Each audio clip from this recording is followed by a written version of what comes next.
আসসালামু আলাইকুম, সকলকে শুভেচ্ছা। আমন্ত্রণ জানাচ্ছি আরও একটি নতুন এপিসোডে। বন্ধুরা, সামরিক দিক দিয়ে শুধু মধ্যপ্রাচ্য নয়, পুরো বিশ্বে পরাশক্তি হয়ে ওঠার দ্বার প্রান্তে যে দেশটি দাঁড়িয়ে আছে, আমেরিকাকে প্রতি মুহূর্তে চ্যালেঞ্জ জানিয়ে যাচ্ছে, সেই দেশটি আর কেউ নয়, সেটি হচ্ছে ইরান। কিন্তু আমরা হয়তো অনেকেই জানি না, ইরান শুধুমাত্র সামরিক দিক দিয়েই নয়, সে বিভিন্ন ধরনের জ্ঞান বিজ্ঞান, চিকিৎসা শাস্ত্রে যথেষ্ট পরিমাণ উন্নতি সাধন করেছে এবং প্রতি মুহূর্তে একটু একটু করে আমেরিকাকে চ্যালেঞ্জ জানিয়ে যাচ্ছে।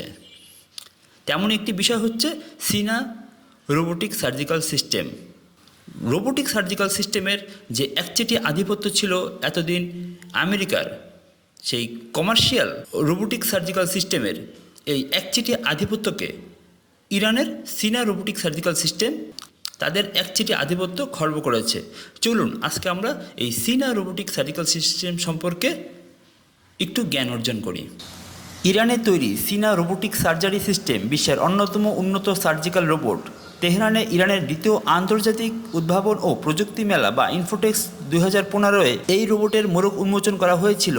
এই রোবটটির নকশা ও নির্মাণের মাধ্যমে ইরানের প্রকৌশলীরা অতি উন্নত ও অত্যাধুনিক এই চিকিৎসা পদ্ধতিতে প্রবেশ করেন।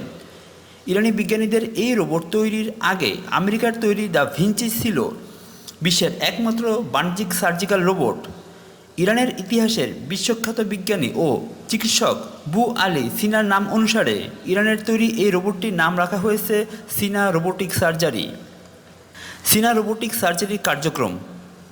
সিনা রোবোটিক সার্জারি সিস্টেম তেহরানের শরীফ প্রযুক্তি বিশ্ববিদ্যালয় এবং তেহরান মেডিকেল বিশ্ববিদ্যালয় যৌথভাবে তৈরি করেছিল। এই রোবটটি মূলত একটি অত্যাধুনিক রিমোট বা টেলি সার্জারি ব্যবস্থা, একটি মনিটর এবং রোবট নিয়ন্ত্রিত দুটি বাহুর ভিত্তিতে কাজ করে। ইরানের সিনা রোবোটিক সার্জারি তলপেট এবং প্রোস্টেট অপারেশন সহ আরও অনেক কাজে এই রোবট ব্যবহার করা যাবে। এই যন্ত্রের মাধ্যমে অপারেশন করলে রোগীদের স্বাস্থ্যকর কোষকলার ক্ষতি এবং রক্তপাত কম হবে। এতে রোগীর সেরে ওঠার প্রক্রিয়া দ্রুততর হবে। বিশ্ববাজারে ইরানের উপস্থিতি। ইরানের তৈরি সিনা রোবোটিক সার্জারি সিস্টেমের প্রথম রপ্তানি চালান ছিল ফ্লেক্স মডেলের, যা 2021 সালে ইন্দোনেশিয়া রপ্তানি করা হয়েছিল।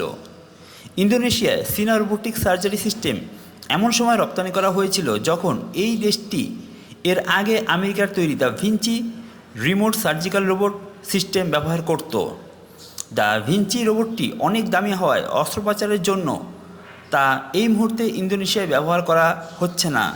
কিন্তু ইরানের তৈরি সিনা রোবোটিক সার্জারি সিস্টেম দামে অনেক সস্তা হওয়ায় ইন্দোনেশিয়ান সার্জনরা অবাক হয়েছিলেন।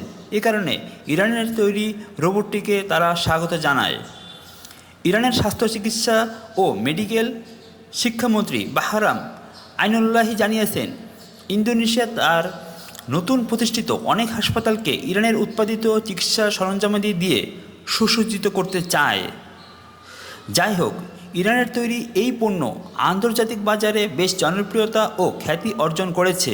এ কারণে বিশ্ববাজারে প্রবেশের জন্য প্রয়োজনীয় উদ্যোগ নিয়েছে দেশটির সরকার।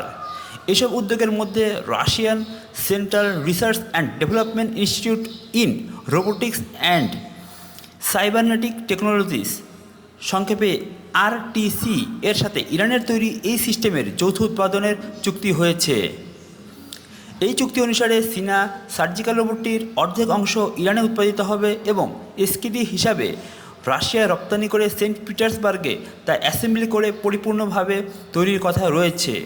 এরপর রাশিয়ার প্রতিষ্ঠিত ইরানি রাশিয়ান যৌথ কোম্পানি রাশিয়া ও CIS-ভুক্ত এলাকায় এই সিস্টেম বিক্রি করবে।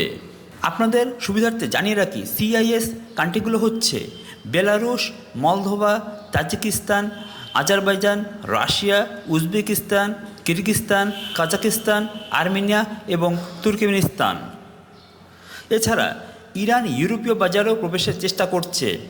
ফেডারেল পলিটেকনিক ইউনিভার্সিটি অফ লুজান, সংক্ষেপে EPFL এর সাথে সমঝোতা স্মারক সই হয়েছে এবং খুব ভালো সহযোগিতামূলক সম্পর্ক তৈরি হয়েছে। ইরানের সিনা কোম্পানি এই বিশ্ববিদ্যালয়ের শিল্প অংশীদার হিসেবে নিবন্ধিত হয়েছে। আপনাদের সুবিধার্থে আবারও জানিয়ে রাখছি, ফেডারেল পলিটেকনিক ইনস্টিটিউট অফ লুজান হচ্ছে ফিলিপাইনের একটি ইউনিভার্সিটি।